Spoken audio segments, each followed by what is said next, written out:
All right, so if you have any questions, since there's only 3 of us, if you got questions, just throw them out there. We can just kind of talk in situ.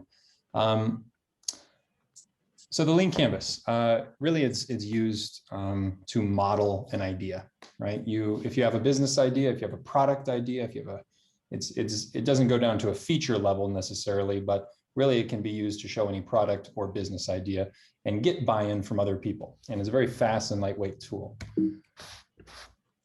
Today, this actually, don't worry about this. This is for a business class agenda. Just don't mind the times, but essentially we're going to do a short little 15-minute talk on the lean canvas, and then I'm going to immediately get you into creating a canvas. Then we're going to come back together, talk, present them, show them, and I'm going to give you some tips on how to improve them. So ignore some of the times on this. This is the lean canvas. You've probably seen it before or something similar to it. It is not the business model canvas. It is the lean canvas. This is the lean canvas also. You're going to see kind of both different visual versions of it, but they're the same thing.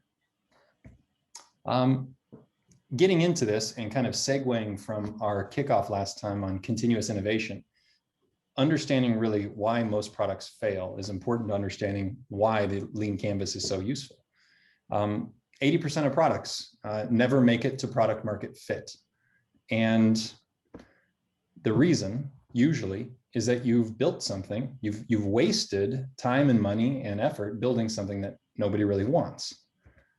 And the 2 paths that people often take in arriving at that painful realization.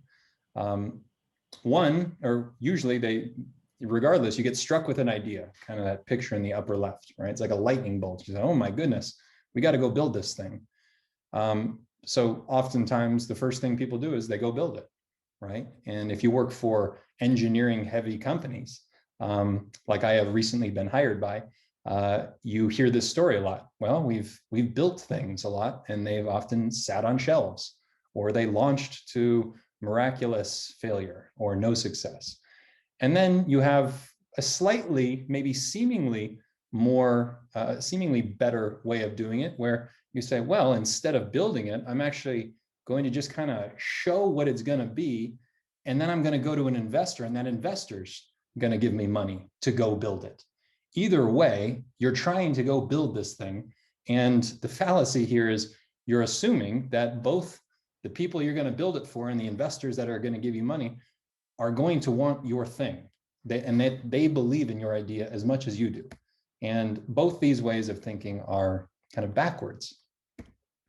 And the cause of this thinking is really the innovator's bias. And this is a term that I've heard, you've probably heard in a million places, but it all comes from the love of that little box in the lean canvas. And just kind of going backwards towards the lean canvas, you can see the solution box. It's kind of that little box in the upper part to the left. Right? It's intentionally small.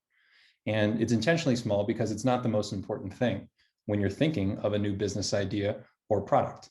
It's okay to start with ideas. Don't get me wrong. In fact, most ideas are ideas. You don't start by saying, I wonder about this problem, although that is a very good way to start thinking about things. But most of the time, let's just be honest, you got an idea, okay? But just realize that it's not the most important thing. You can write it down, but focus on the rest of the canvas, and we're going to show you how. The number two reason why products fail is that you're focusing on the wrong thing at the wrong time. And you can see this is a big graph, hockey stick up and to the right? Huge revenue, profits, right? How do you get there is the question. And a lot of people just don't realize you can't get to that hockey stick curve before going through the flat part of the curve first. And each of these stages that comes before those 1 million users or 10,000 customers is equally as important, because you're learning little things that help you up-level your traction to the next level, right? You can't get 1,000 customers without first having 100, without first having 10, without first having 1. And your lean canvas that you originally start with to get that first customer is going to look different at each of those stages, and you're going to be iterating on it. Unfortunately, the innovator's bias is very difficult to teach against. It's often immune to lecture. So most people that actually start using it have used it because They've built something and spent months, maybe years, maybe lots of their money, maybe lots of their time, and it doesn't work. And they say, oh my goodness, how do I not do that again? So that's often the trigger for people wanting to look for something like the lean canvas, or companies looking for a different way to do things. And Miranda, I know you're trying to think about ways to get buy-in for your company. And I think one of the best ways to do that is really to focus on, well, what have you done in the past? And, how has it gone? What worked, what didn't? And just kind of helping them realize that perhaps non-agile, waterfall approach method to product building in the past has led to a lot of products launching without much success. So I would kind of encourage you to think about that as we go through this. So let's just talk about some reasons why to use the lean canvas. Number one, it's at the beginning of an idea, you have tons of uncertainty. If you have a new product idea, or maybe your boss gives you an idea and it falls down to you, say, well, I think we should do this, right? Well, that's a thought. It's a hypothesis. It's a guess. And you don't need to create a business plan or some 24-month rollout strategy for this idea early on. You don't know any of this, and it's all just a bunch of guesswork early on anyways. So you need a dynamic model here, not a plan that you're going to go execute on. This is the dynamic model, of course. And the way that you use that, I hope you can kind of recognize that little logo underneath the word model that is the lean canvas. This is the entrepreneurial method, and you want to start just like a scientist would start with a theory of a certain thing like the universe, right? And then go test against it. We, as business model scientists, we start with our own model, right? It's our guess of how customers will behave in a certain market at a certain point in time. We don't need to be permanently correct like scientists do, right? With their theories of the universe. We have a little bit more leeway in our guesswork of a market and people's behaviors, and they change, of course, right? But once we create our model, we do the same thing. We figure out, well, what is the riskiest part of this? How can we test this thing, and how can we front load the riskiest parts? And usually with new products and startups and new business ideas, the riskiest part is often, do they want this thing? Desirability. The ability to build it, feasibility, that is not the riskiest thing. And so going off and building something is actually delaying risk. And the whole purpose of lean is to prevent waste. And waste is really unnecessarily spending time and money on something that is the least risky part of a business model. Okay, so after you model it with your lean canvas, you prioritize what part of this canvas is riskiest, and then you go test it. And then you rinse and repeat, and you refine your model. You reprioritize it. Okay, now we validated this part of the model. What about this part?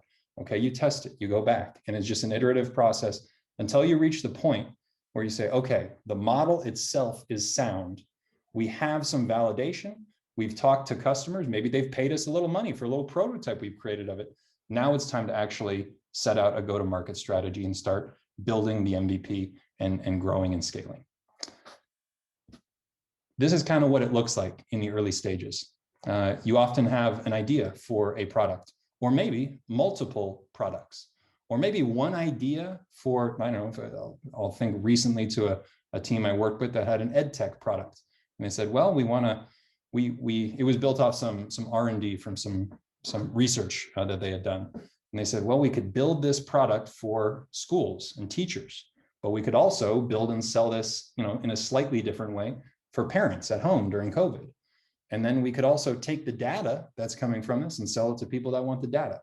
And they also had a couple more business models in there anyway. So they have a bunch of just ideas for business models, right?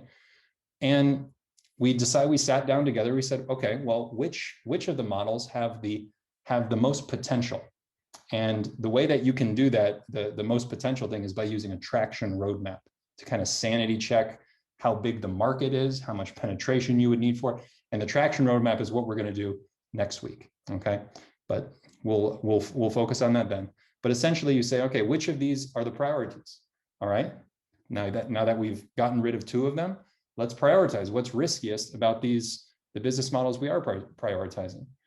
And some of them, you can see kind of the different boxes are red for priorities, right? Some of the boxes are green, meaning we validated those things. But eventually, after a little testing, after going out and talking to customers about these business models, and how to formulate those tests is something that we'll talk about in later sessions. But after you go out and test with customers, you realize, well, that business model, it's not going to work. Maybe they just don't have the problem that we think they did in that business model. We get rid of it. We focus down on these other canvases, and you go through this process until you really find one business model and you validate it to the point where you say, okay, now we're ready to start building, right? So the focus is not on building, the focus is on validation and de-risking. And usually that can be done just through conversations, interviews, prototype tests, no code activities. So during this whole process, having a no build policy is a usually very good idea.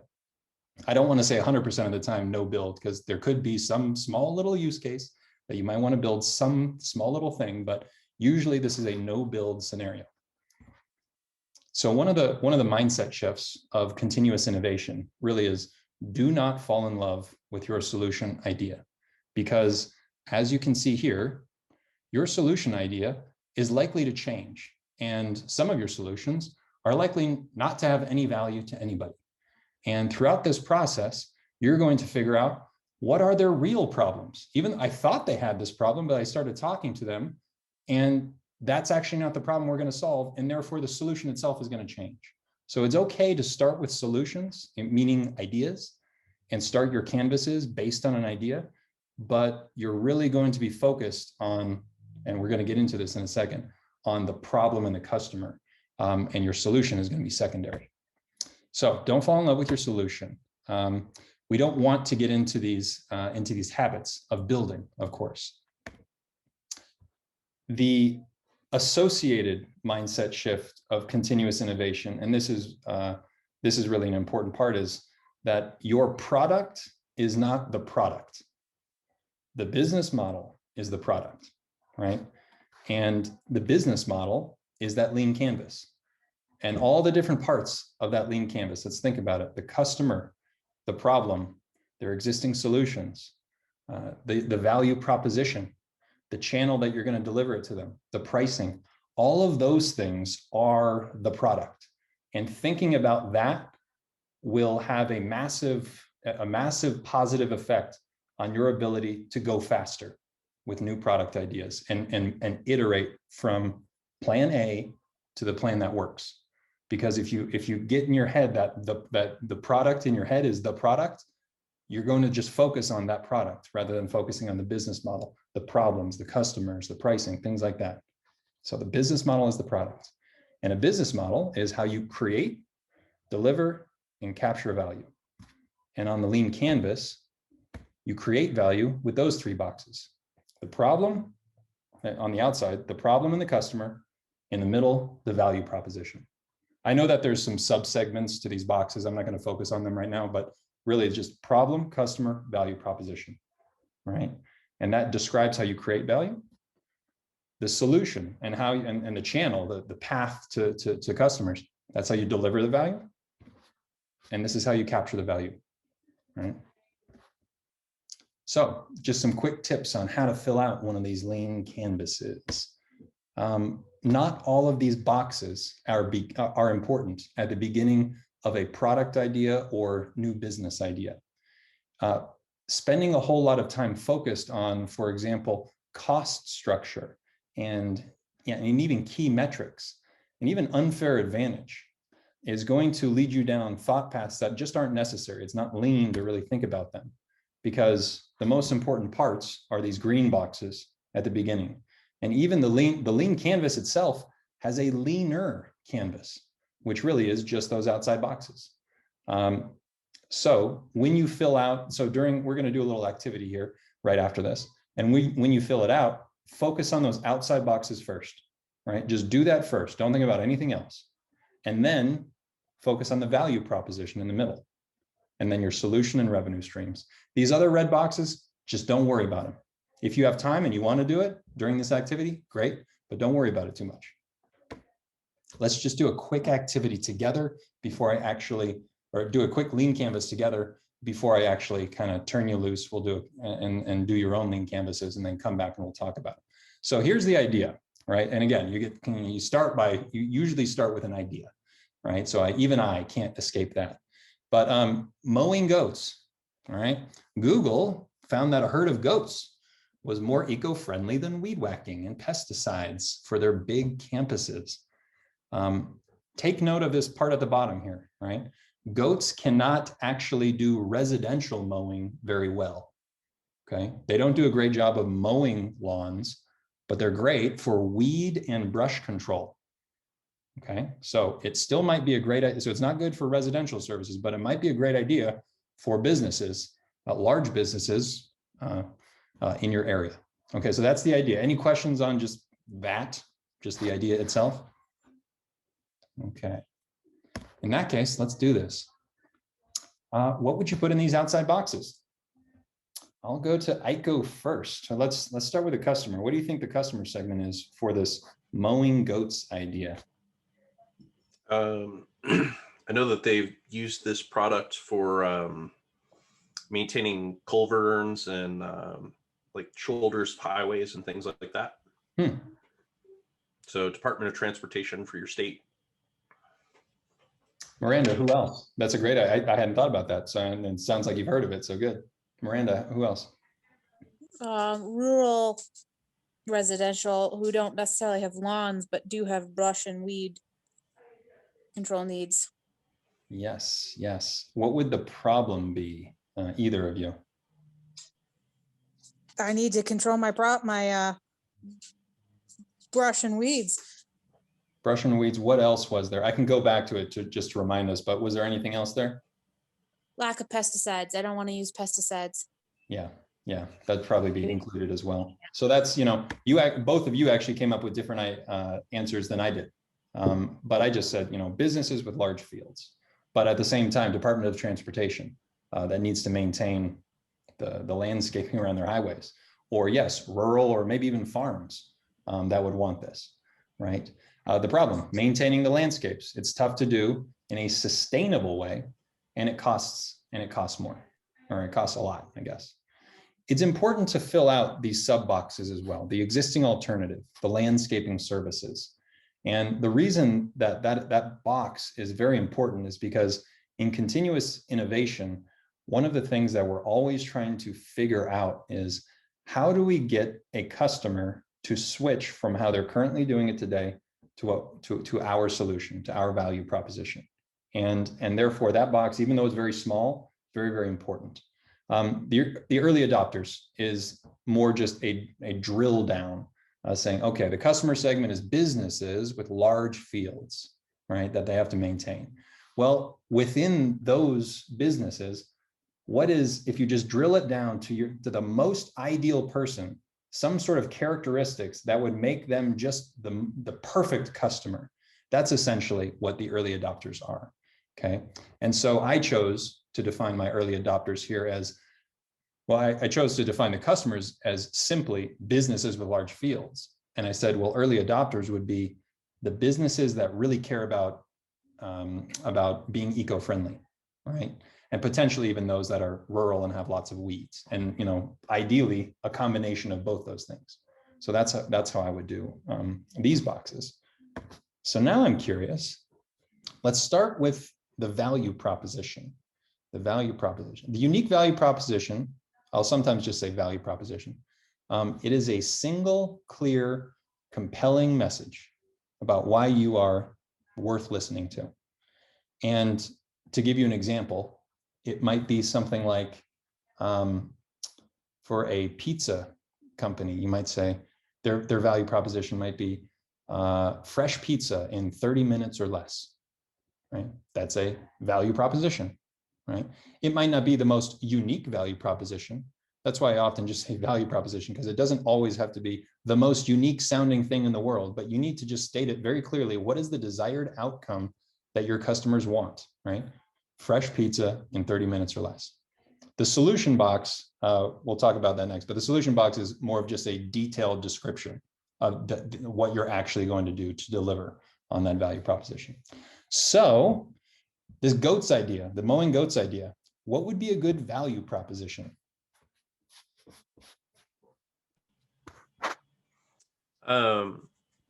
You can clear underbrush on land that's not graded, level, or free of rocks and debris.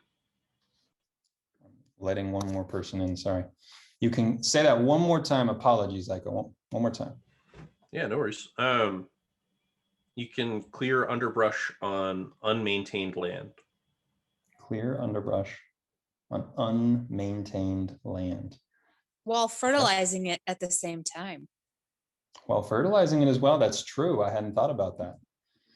What else is there? Because I do want to bring up the fact that if there is something very unique that differentiates you, that certainly would be part of a valuable value proposition. So if you're looking for eco-friendly, then there's that no pesticide piece that's a bit more sustainable or green. I would certainly include that in there somewhere. And in this very odd scenario, I would also definitely throw in something about goats, because who the heck else does goats for these services? So I personally would throw that in there just because it is unique. So let's just take a look. I described it as this: maintain your landscapes sustainably at lower cost with goats. So there's kind of three parts to it. But the main point I'm trying to make here is just that the unique value proposition essentially is the desired outcome, okay? And if there is some sort of obvious objection that people have in their minds to whatever you're saying, you also want to overcome that. And that's why a pizza company might say, it's not just fresh pizza, but it's fresh pizza in 30 minutes or less. And then it's, well, what if it's not in 30 minutes? Fresh pizza in 30 minutes less, or your money back, right? So that would be a value proposition, just kind of demonstrating that. And just to point out, the solution. By the way, hi, Todd. I see you in there. We're just going through some lean canvas stuff here. The solution itself, you can see, is just a detailed explanation of what this thing is, okay? The revenue stream, pretty simple. Put down, what are you going to charge these people? It doesn't have to be complex. If you're selling a widget, you say $10 for this widget. If it's a subscription, you say $10 monthly, right? It's very simple. Okay, so now, sorry, the CEO references for the business class that I was doing. So I'm going to actually give you a template here. I'm going to provide it to you. It is a Google Slides template. Check the Zoom chat. I'm going to put it in there right now. Everybody go ahead, click that. And Todd, I know you're just kind of new to the game here, but you might as well do this because this is the fun part anyways. All right. So I'd like everybody to just kind of walk me through their canvas. And this is a good habit and practice, or a good practice to get into, is being able to walk somebody through it. So Aiko, do your best. Go ahead. Just kind of give me the background, the story of this canvas, and try to address the boxes that you filled out. Yeah. So I pitched at Go Code Colorado in 2015 and spent 40 plus hours practicing to win $25,000 to start a business. And I worked really hard, but afterwards realized that I was extremely ineffective in my practices and did a horrible presentation, but still won, even though I read my entire presentation off of my phone from a spreadsheet that I had. So it was all my own effort. I ineffectively used my time. The work was worthless as soon as the presentation was done, and it was used once and never used again. And this is a problem that a lot of early entrepreneurs have, and even sales professionals. They'll put decks together and only use them once. So I wanted to build a tool where I could sub out work to other people, utilize a more efficient way of learning called spaced repetition learning, We forget things over time. So the ability to use active recall to reinforce our memory, instead of practicing for 8 hours straight, you should practice for 15 minutes, come back to it an hour later, practice for 5 minutes, come back 4 hours later, practice for 5 minutes, and do that over and over for about 2 weeks. To do that, your presentation has to be done 2 weeks ahead of your event. So you have to have a pretty big lift to be ready that early. So I'm trying to facilitate an environment where that can happen through on-demand access to service providers to get graphics, motion graphics, feedback on your presentation, help building a narrative, and a tool that gives you qualitative feedback in real time. How many filler words are you using? How many disfluencies do you have? And gives you a metric to actually understand the quality of the presentation that you're giving and understand how much more content you need to learn in order to be ready for your presentation. Yeah. I feel that the customer segment that this could help is tech startups, sales professionals, incubators and accelerators who are trying to skill people up quickly. My early adopters have mostly been tech startups. I started a meetup and have been running that for the last 2.5 years to learn these concepts and practice and give feedback. I can get into cost structures and channels and all this other stuff, but I don't know if we're going that deep for this segment. I guess the only thing I would ask the revenue streams, like what's the price? So the practice tool, I was thinking anywhere from $10 to $40 a month as a subscription tool, probably as a usage-based thing. So when you're using it, you're paying for it. When you're not, it just kind of disappears from your statement. We get a rev share of 30% from all the service providers, and the ability to find someone on demand who's available and can turn around work and put it directly into your deliverable is very appealing. So a lot of times you're under the gun, you don't have time to find a graphic designer, so you end up doing it yourself and it looks like crap, or you use a template and it looks like crap. And that's a representation of your brand. A lot of the times these are very high stake events and people freeze up in preparing for them. They get way too nervous about it. So either they spend too much time focusing on the wrong things, or they ignore things until the very end and you're working on your presentation the day of. The one thing that I would look at this canvas for, first of all, great job. I like this canvas. I like your background story. You describe it well. I understand it when you describe it, but if I were to look at this canvas and try to understand what this is or what the problem is, I wouldn't be able to. And that's because you understand it very well. And I'm sure you're just kind of being short. It was only a 15-minute exercise, right? But if I'm looking at the problem box, I say ineffective practice. Practice of what? Solo effort, not sure exactly. Inefficient use of time. I'm just not exactly sure what is referring to necessarily on the canvas. So, of course, you want to flesh that out a little bit in greater detail. And writing a good problem statement is something we're just going to do in a kind of a tips and tricks right after this. But yeah, that would be kind of step number one, is just writing the problem in a way that whoever you want to get buy-in from on this subject looks at it and they just understand it. They're like, oh yeah, okay, gotcha, right? So maybe adding some more words of clarity to the problem would be great. Otherwise, your customer segments, it looks like you have 4 different possible customer segments. That's fine. Tech startups and sales professionals.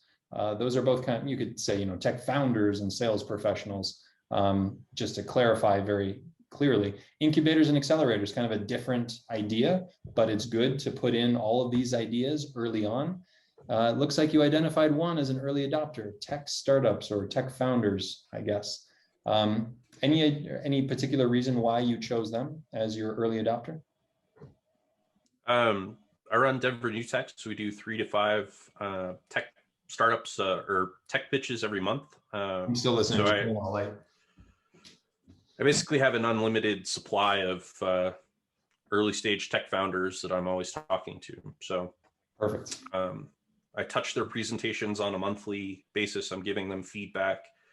The sales motion is pretty straightforward. Great. And the Poly and Slide Bean. Okay, that's good to list some existing alternatives. Now, are those existing alternatives that you see them using a lot or that you have used a lot? I just know that they exist. I haven't used either of their products. I understand how they work and what they do. Poly is more real-time feedback. It was developed by an ESL founder. So basically English was his second language and wanted to get better at speaking. So it provides real-time analytics on spoken language. And then SlideBeam is a tool to make presentations, but you can bring in services. So this is kind of a hybrid of both of those. Gotcha. So I want to show this slide one more time. Model, prioritize, test. You just modeled it. Everybody here, feel free to ask questions, but I guess I'd like to know what would you prioritize? What is the biggest risk in that business model? And I'll re-show it. I just wanted to bring this up again. But what is the biggest risk in that business model that you need to validate first? The amount of effort and time that's required to put into a good presentation. So I'm concerned that the window of opportunity to get people who are unprepared, discoordinated, finding and connecting with them at the right time would be challenging. And then are they willing to make the time commitment of basically having this thing kind of ping them 4 or 5 times during the day and devoting an hour to it or something like that? Usually with... So I've... Go ahead. Well, you finish up. I don't want to cut you off.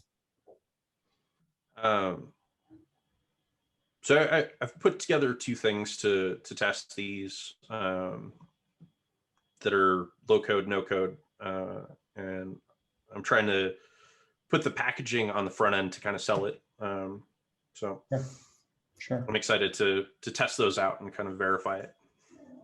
Usually when people kind of have an idea that they have experienced themselves, like the origin of this lean canvas is personal pain from you, right? And usually in those situations, the riskiest part is the problem in the customer, just because you can fall into the trap of thinking that everybody else has this problem as well, and that they use the things that you think that they're using currently. And so I guess the prioritization that I would make with this very limited, just kind of talking about it right now, we would need to talk about it a little bit more so I could understand it better. But in a limited way, I would say we need to confirm that they actually have this problem and what things that they're using currently. Just because if you get that wrong, then the whole rest of the business model collapses, right? And so really nailing that problem early on through customer development interviews that focus primarily on how are you solving this thing today? How are you getting this job done today? And just focusing every single part of the conversation on that and forgetting anything about your idea, your solution. That's usually the first step with a canvas like this and with an idea like this. Let's keep moving though. So I'm gonna go to, I think Todd has one. Todd, you still there? Yeah, I'm here. Go ahead, share it. Let's see it. 1 second. I think you can share screen. Let me see if I have to give you. You know what's kind of weird is I don't see like I literally just see one screen and it's you. I don't see the other members or like buttons to click or anything. Are you on a computer or a phone? I'm a laptop. On your laptop. Let's see. You could always, I don't know, you could always send me the image of your lean canvas if you'd like. Can I export slide PDF? Do what you can. I don't want, let's see if I can give you, okay, more allow. Make co-host. I'm gonna say, I don't know, Todd. If you're on the laptop and you're looking at my screen, if you kind of move your mouse around, do you see some controls pop up? Show non-video participants, and then do you see things like mute, stop video, or share video? I see chat and pin video. Interesting. Aiko, are you able to share your screen? You don't have to. I'm just curious if you're able to.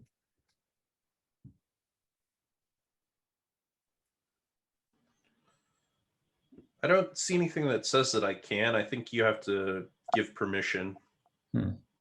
Yeah. James, I see reactions. There's share screen. I see share screen. Okay. Yeah, I think, Todd, you should be able to see it. Sorry if you can't, but if you can't, I'm just going to put into chat my email, and you can just kind of email it to me. So feel free to kind of, yeah, sure, export as PDF and then just send it to me. For the moment, I'm going to just move to Miranda and see if she you know has what? that. I think I figured it out, James. I'm sorry. Oh, Here. did you? Okay, go for it. Yeah. Yep, Wait, there you go. Okay, cool. There you go. 1 second. So do you see it? Yeah, so Todd's got the real lean canvas. He's on lean stack, so he's using it. Okay. Walk us through your lean canvas. So I'm a field service engineer. I work on like industrial equipment, right? So like using blockchain to basically automate my boss's job. And there's the problem statements. There's 4 paragraphs.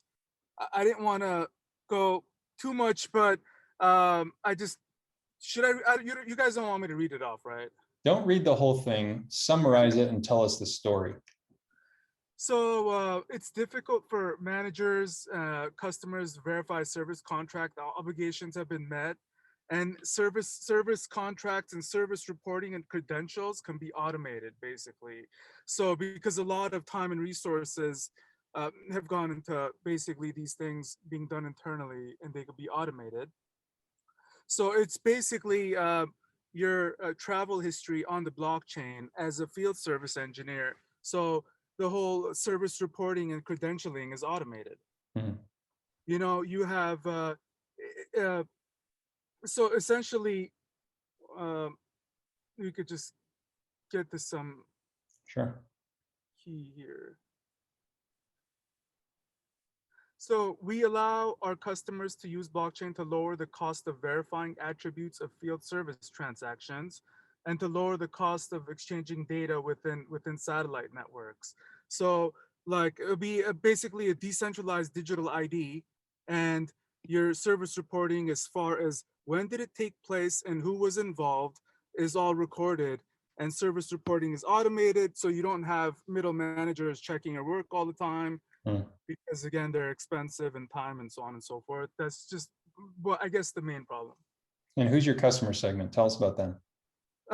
Businesses that can benefit from real-time satellite data, and businesses that need to know information such as when did it take place and who was involved. And early adopters would be businesses who employ field service personnel. Great. This is a great canvas. Revenue stream, subscription base, $100 a month. Yeah, I have no idea. Honestly, I just, the bottom parts are just kind of winging it. At the beginning, everything's just kind of Fermi style, 1, 10, 100, 1,000. Like choose one of them, right? So this is fine. I do want to ask the early adopters, do you have a better idea of perhaps a specific industry? Because you say businesses who employ field service personnel, I can think a number of them that do employ. And so I'm curious if you have a more specific early adopter. So here's the thing, like tomorrow we have this nationwide meeting where FEs, we talk about what's wrong and how things can be improved. Right. So I want to shut my mouth and just listen, but it's healthcare, just because I've been doing this for over 10, 15 years now. Okay, so I'm going to ask the same thing that I asked Aiko. This is not a full consultation where we've gone through the entire, like, what have you done with it so far? What's your progress? What's your, what have you validated on this so far with customers or just in interviews? So we haven't done that. Let's be honest. I haven't asked you those questions yet. So let me just ask you, what is the priority here? What is the biggest risk in this lean canvas that if it were wrong, the rest of the canvas goes to crap?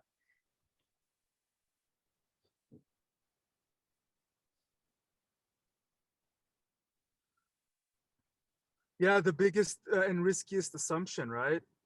Mm-hmm. Yeah, what's the biggest assumption here? risks, assumptions, or early on risks and assumptions are very much the same thing early on in a business model.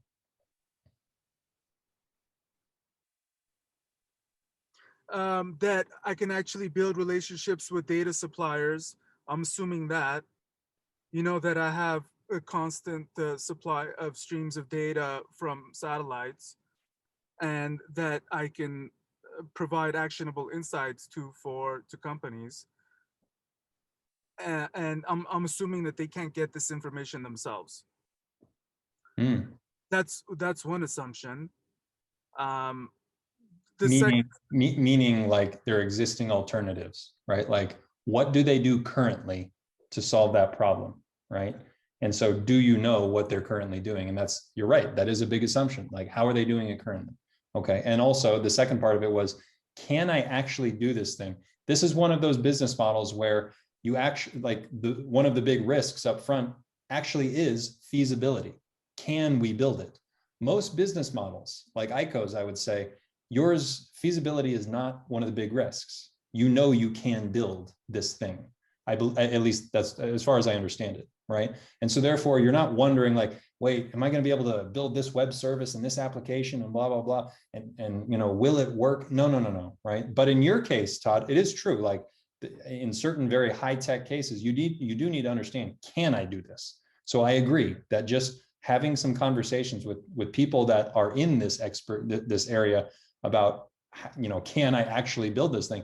That is number one, because that, you're right, that could, if that assumption were wrong, the rest is out the window.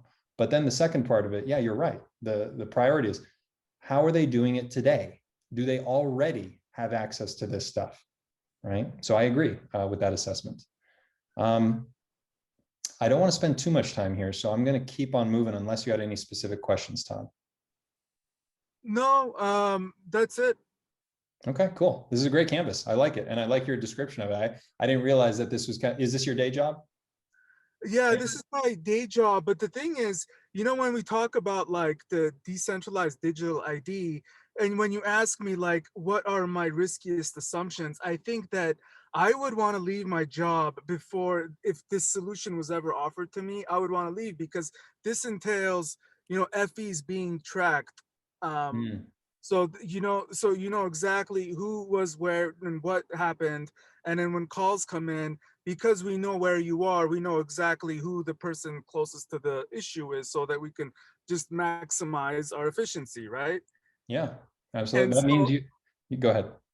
Yeah, and so this is what like I want done, but I want to leave before it happens. You know what I mean? You want to be the person automating it, not getting automated out of a job. I hear you. Oh, you know what? And the thing is, FEs, we're the last ones to be automated because we have to be on site. These things don't fix themselves. You know what I mean? Gotcha. But with IoT and shit like that, probably happen one day. But anyway, yeah, Okay. yeah. Thank you. Awesome. Miranda, do you have something you want to share? You don't have to if you don't have anything, but if you have even a half-filled canvas, we can talk about it. Yes, I have a half-filled canvas. Oh, great. Do you want me to share? Do you want to share? Well, it's scribbled in writing on a notepad, so I'll just talk. Sure. It's good to be visual, but talk us through it. Yes, give us the story. Yeah, sorry, I was having tech issues. So I started with a work problem and I got mentally stuck, so I started over. And I figured, why not tap into the problem of what distracted me today, which is my old dog can't help himself out of the dog door because he can't do stairs anymore. So one, he falls down them and gets hurt. And so I'm worried about it. So I don't let him try stairs. And then, but I don't want to block him because I have a younger dog who can go up and down the stairs just fine. Sure. So that's the problem is, how do I balance out an old dog getting up and down the stairs without blocking the young dog? Okay. Or ourselves either. I don't want to have to constantly shift a dog, baby gate all the time. Sure. So the customer segment would be pet parents like myself. An early adopter would be big dog pet parents. Old dog. Sorry, old. So pet parents with old dogs is my customer segment. Okay. My early adopter would be big dogs, because people who can't even lift their dogs have an additional problem. Right. Good point. Okay. So my solution idea is a doggy stair lift. Okay. I came up with that out of the blue. Sure. Sure. So the unique value proposition would, dogs can, quote, help themselves to the stairs as needed without needing to be carried or having to block ease of access to others in the house. You know, for the early adopters, you can even focus on like dachshund owners, you know, dachshunds, you know, the wiener dogs, because those guys are long and they're short, and we used to have them, and they have back problems when they have to go up and down the stairs. Interesting. Oh, I didn't even think about that as a potential, maybe not even old dogs, just dogs who can't handle stairs. Yeah, because they're kind of not built for, you know, stairs. Okay. Cool. And then I kind of threw out a rough revenue stream, because there would be, you know, I threw out a number of $500 for the product and install,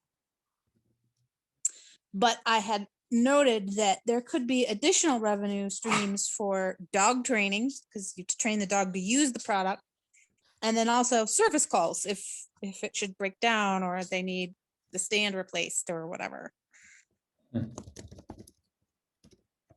Whenever you have, and this is common to have stage-based ideas, where, okay, here's the first part of it, but then in the future we could do this and that and that. Whenever you do that, it's good to just put that in the solution box. Be like, now, next, later.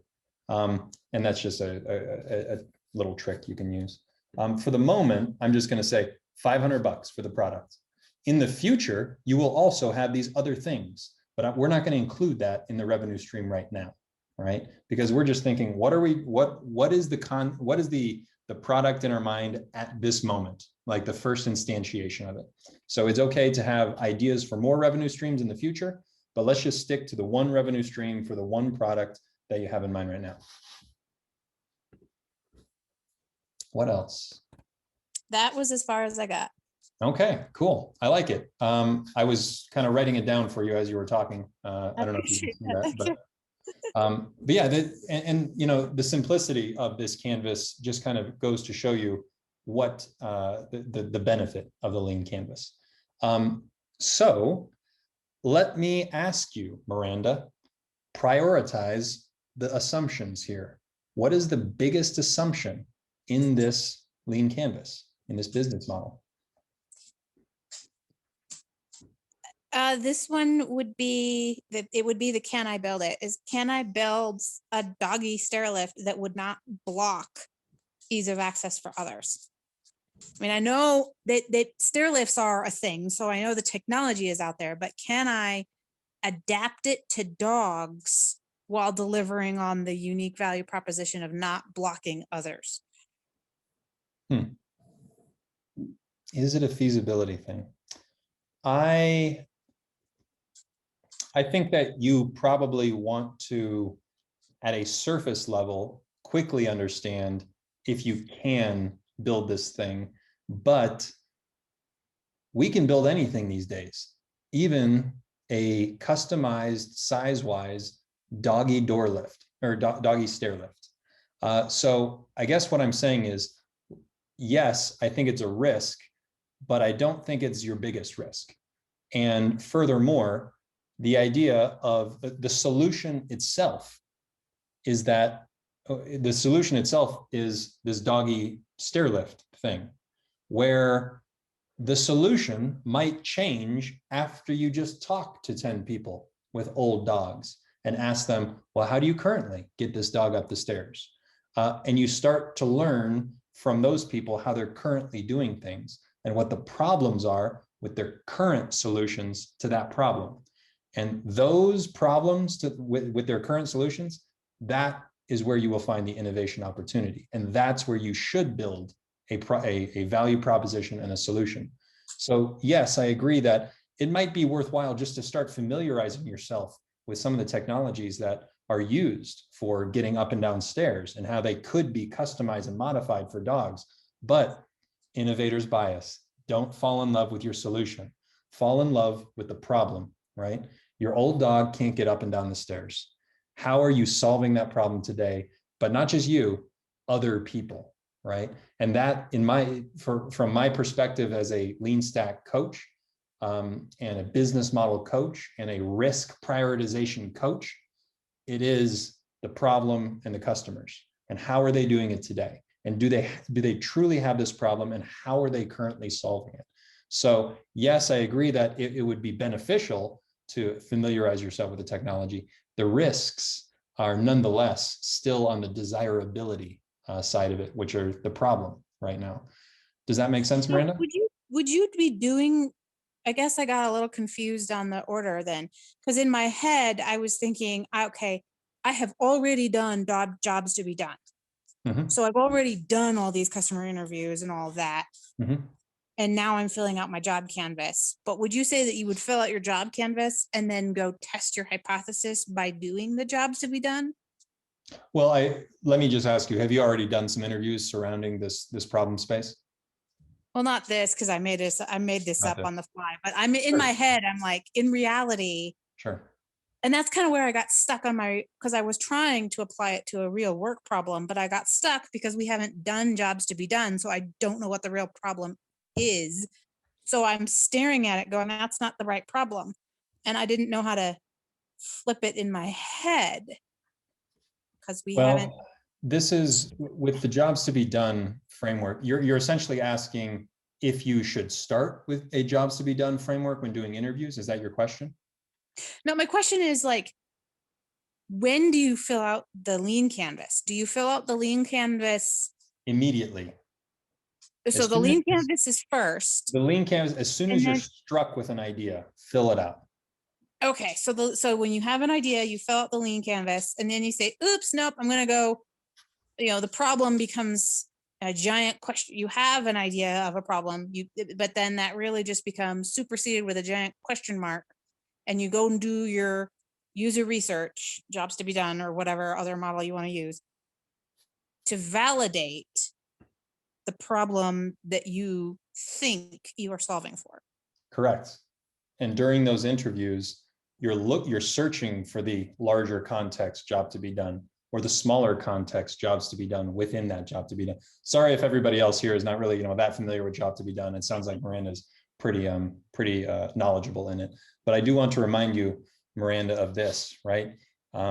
Building something that nobody wants is one of the biggest reasons of products failing.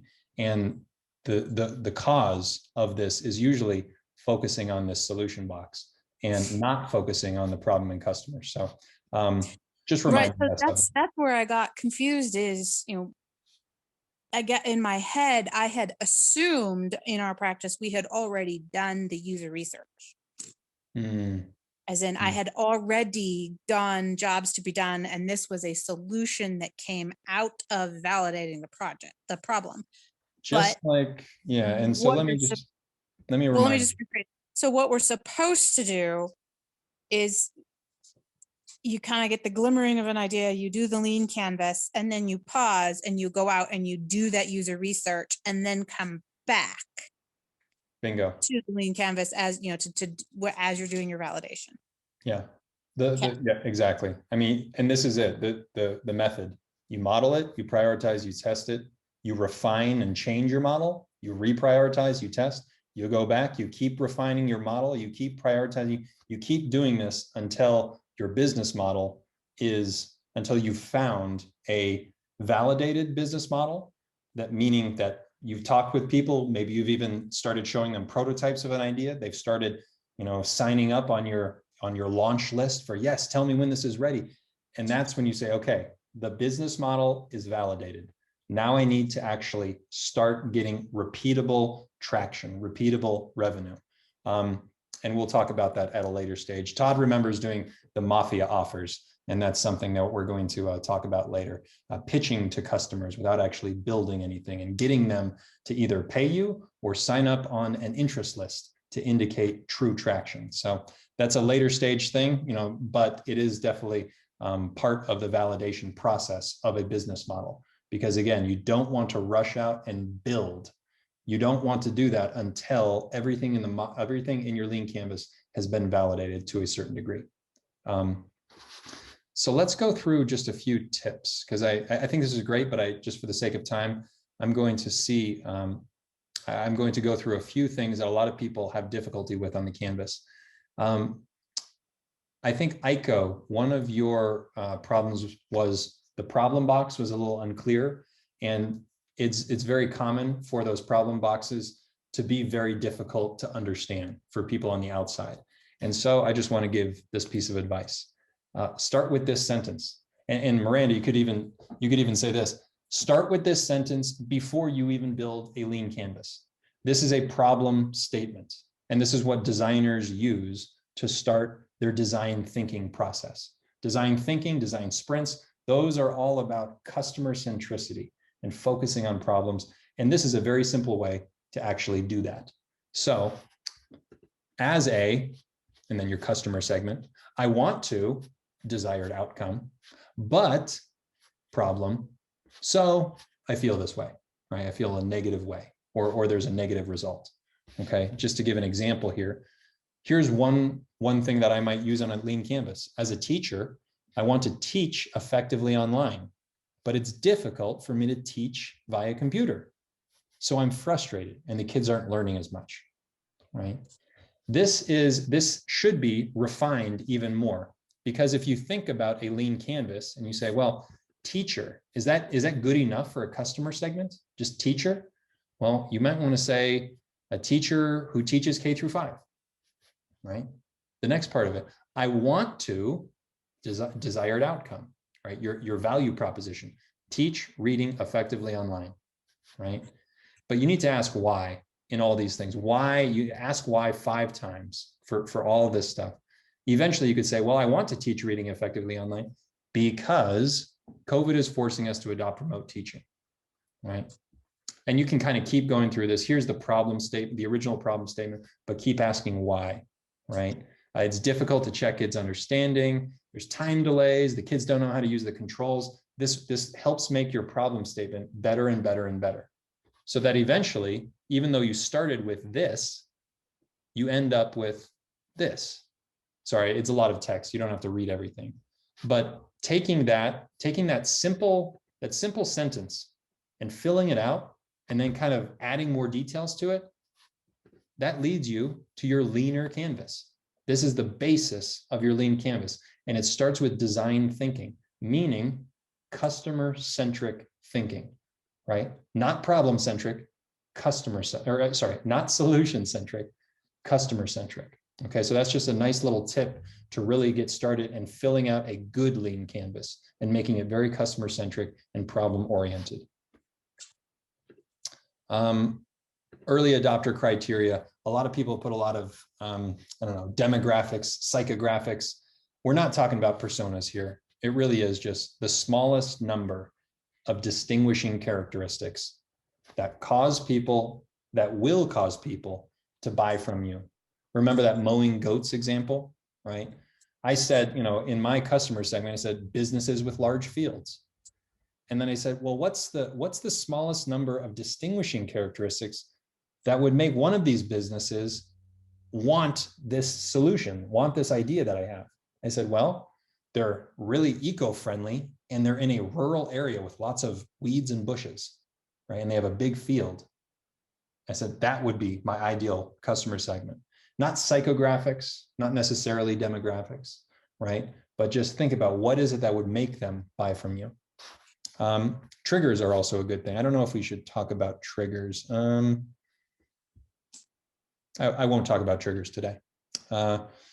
Existing alternatives, this little box down there is very important, that when you start out with an idea, even in a large company, if you're doing product management in a large company, you're thinking about a new product to build, or even a new startup idea, if you're not in a big company, you start with assumptions, and you need to go out and learn how they're really solving that problem today, not with how you think they are. So Aiko, I know your Canvas, you listed a couple existing alternatives that you've heard of. And that's what a lot of people do. They're like, well, I've heard of these things that solve this problem.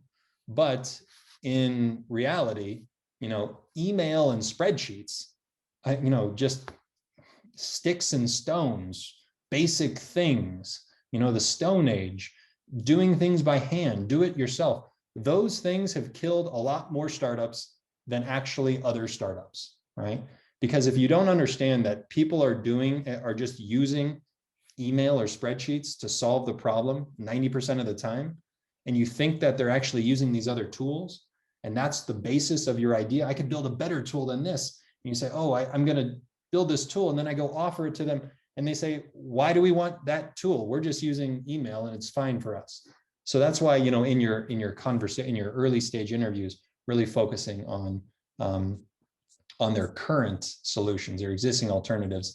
That's what's going to give you the frictions, the problems that are worth solving, right? Not just that you're imagining. I think we already talked about this, and this is the kind of the final point. The difference between the UVP and the solution. The unique value proposition explains the desired outcome, right? Simple, clear, concise, fresh pizza, 30 minutes or less, or it's free. The solution is more in-depth detail, okay? And usually it has like a now, next, later description for it.